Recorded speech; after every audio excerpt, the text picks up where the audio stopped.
Saya akan coba mulai di malam hari ini dengan materi valuation yang saya sudah siapkan, yaitu adalah relative valuation dan juga absolute valuation, gitu ya.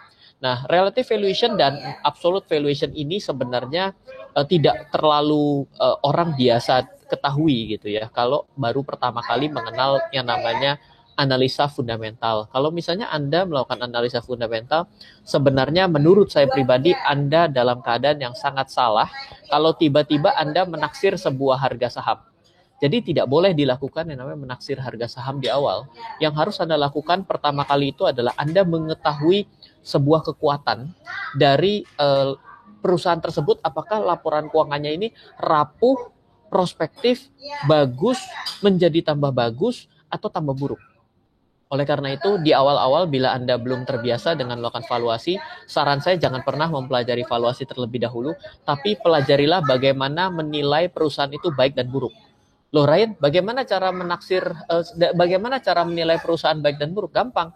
Misal, kalau Anda memiliki perusahaan yang ternyata laporan keuangannya, pendapatannya makin naik, maka itu adalah sinyal bagus.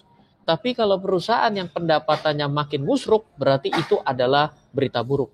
Tapi kalau perusahaannya pendapatannya turun, namun biayanya, labanya bisa naik, menurut saya itu kalau labanya naik, tapi berarti biayanya bisa diturunkan dan pendapatannya turun, itu masih oke lah gitu. Jadi hal-hal yang pertama kali anda harus ketahui adalah 3 poin utama dalam Anda mempelajari laporan keuangan adalah pendapatan, laba, dan hutang. Apa itu relative valuation?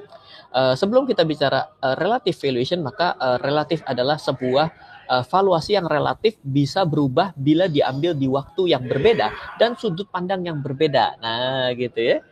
Sekali lagi ya.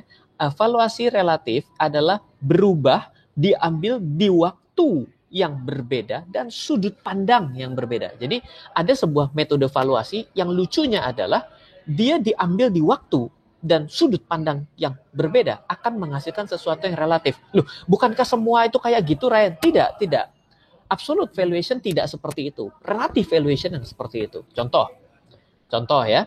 Bagus mana valuasi Astra dibandingkan Unilever?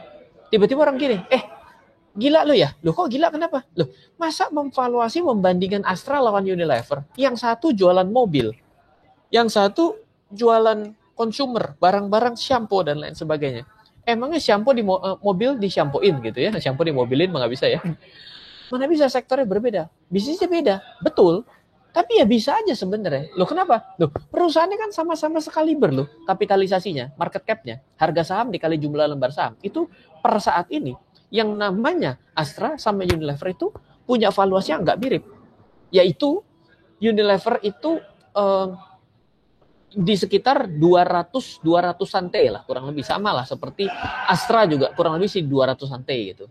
Lalu selanjutnya, kenapa ribut terus? Karena yang dinilai akan relatif dengan yang lainnya. Jadi kesimpulannya tetap yang tadi, evaluasilah sesuatu yang Anda pahami dengan baik. Anda paham dengan consumer, good. Anda paham dengan industri rokok, maka valuasi Anda akan sangat tajam di sana. Oke. Tapi relative valuation tidak berhenti sampai di situ, Bapak Ibu.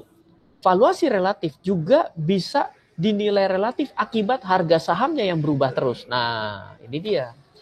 Kalau Anda tahu, di dalam laporan keuangan, di dalam mungkin broker-broker Anda, ada satu rasio-rasio dan ada rasio yang sangat umum yang disebut dengan price earning ratio.